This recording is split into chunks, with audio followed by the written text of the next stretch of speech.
धारा 370 हटने का जो खुशी जम्मू कश्मीर में है और जो लोगों ने इसका फायदा देखा है कि पथरावबाजी बंद हो गई, अलगाववादी आतंकवादी घटनाओं में 70% कमी है, 70% कमी है। जिन 3 परिवारों ने जम्मू कश्मीर को एक तरह से लूटा और सब सुख साधन अपने लिए किए, आज उनके उम्मीदवार हारते दिख रहे हैं।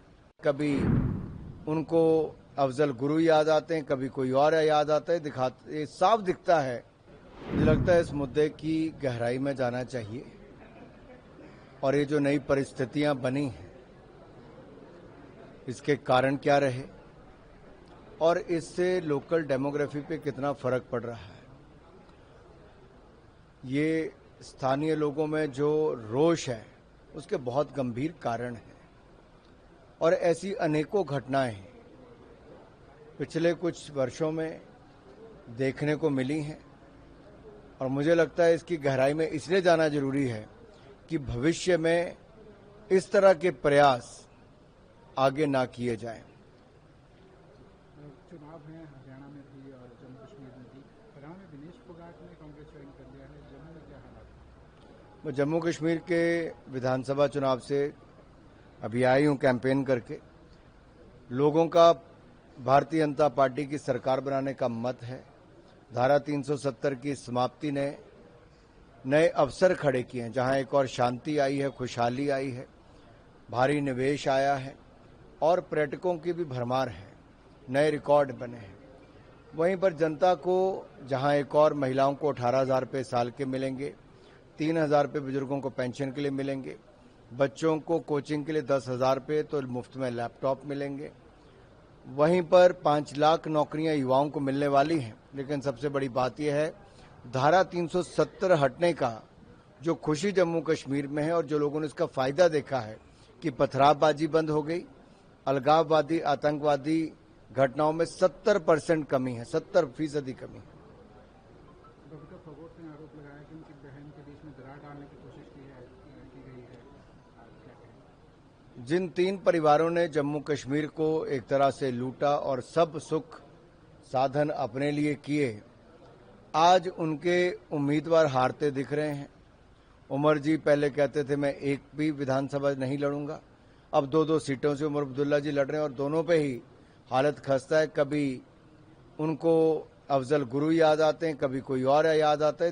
ये साफ दिखता है कि आखिरकार नेशनल कॉन्फ्रेंस और कांग्रेस ये उस दिशा में जा रही है जहां पर पथरावबाजी करने वाले, नशे बेचने वाले, अलगाववादी और आतंकवादी सोच वाले लोगों को जेलों से छोड़ने की ये बात कर रहे हैं कि हम पीएस से हटा देंगे और इन सबको जेलों से बाहर निकाल देंगे। इसका मतलब ये जम्मू कश्मीर में नई आफत खड़ी करना चाहते हैं और ये आफत खड़ी जम्मू कश्मीर में जब होगी तो जम्मू कश्मीर की शांति भंग होगी। दूसरा ये कहते हैं धारा 370 को खत्म कर वापस लागू करेंगे। इससे स्पष्ट दिखता है कि बाबा साहब अंबेडकर के भी खिलाफ है और जम्मू कश्मीर के लोगों के भी। बाबा साहब अंबेडकर भी धारा 370 के पक्ष में नहीं थे और धारा 370 की अगर वापस बहाली जो कांग्रेस और नेशनल कॉन्फ्रेंस सोचती करेंगे तो इसका मतलब वो सोचते हैं कि जो वाल्मीकि समुदाय उसके हक छीन लेंगे, जो पाक अधिकृत जम्मू कश्मीर है उसके जो शरणार्थी हैं उनके हक छीन लेंगे, जो रिजर्वेशन मिली है गुजर बकरवाल से लेके एससी एसटी समुदाय को उनका हक छीन लेंगे। राहुल गांधी जी ने तो विदेश में जाकर भी कह दिया कि वो रिजर्वेशन के विरोध में है।